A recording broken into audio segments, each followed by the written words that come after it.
Hello नमस्कार दोस्तों, agriculture बाबा help desk में आपका हार्दिक स्वागत है। आज की वीडियो में हम बात करेंगे कि किसी भी फसल को नेचुरल ग्रोथ के लिए जो 17 माइक्रोन्यूट्रिएंट्स की जरूरत होती है उनमें जिंक भी एक प्रमुख रूप से कार्य करता है। अगर इसकी कमी रह गई कहीं हमारी फसल में तो वो नेचुरल ग्रोथ नहीं ले पाती है और हमें अच्छी पैदावार नहीं दे पाती है। आज की वीडियो में हम बात करेंगे कि जो धान की फसल होती है उसमें हमें जिंक कब डालना चाहिए और अगर जिंक की कोई कमी रह गई है तो उसके लिए हमें उसमें क्या लक्षण देखने को मिल सकते हैं, क्योंकि जिंक की कमी से हमारे पौधे में किस प्रकार की क्रिया होती है, क्या रिएक्शंस होते हैं, इस बारे में आज की वीडियो में हम बात करेंगे। जो जिंक होता है वो हमारे पौधे के अंदर जो क्लोरोफिल होता है उसका निर्माण करता है, उसी में ये सहायक होता है। अगर जिंक की कमी रह जाएगी तो क्लोरोफिल होता है वो अच्छे से हमारा हार्मोन है वो एक्टिवेट नहीं हो पाएगा हमारे पौधे के अंदर, तो जो पौधे की नेचुरल ग्रोथ है वो रुक जाएगी, बढ़वार रुक जाएगी और पौधा वहीं पर सीमित रह जाएगा। इसके जो प्रमुख लक्षण वो होते हैं वो इसकी जो पत्तियां होती हैं इसकी पौधे की उसमें पीले पीली धारियां चलने लग जाती है, अर्थात पीले पीले धब्बे होकर उसकी पत्ते पीले पीले होकर वहीं पे सूखने लग जाते हैं और उसकी बढ़वार वहीं पे रुक जाती है।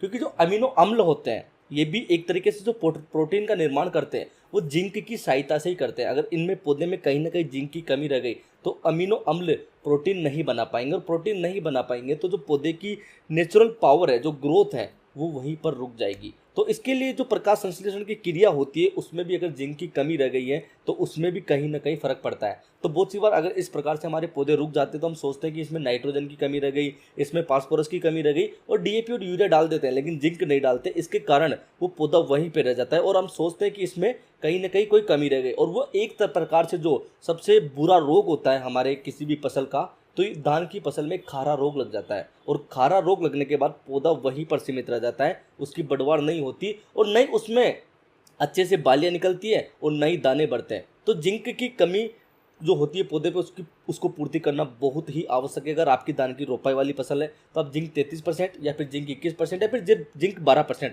इन तीनों में से किसी को भी इसमें खाद के साथ नीचे डाल सकते हो, क्योंकि ये बहुत ही आवश्यकता होती है पौधे को उसके नेचुरल ग्रोथ के लिए और अच्छी पैदावार के लिए। तो धान की फसल में अगर आपकी कोई समस्या है तो आप सीधे हमें इंस्टाग्राम हैंडल पर जाकर मैसेज कर सकते हो और आपको एग्रीकल्चर से जुड़ी कोई भी जानकारी चाहिए तो आप एग्रीकल्चर बाबा को सब्सक्राइब कीजिए। आपकी सेवा में हम हमेशा तत्पर हैं। जय हिंद।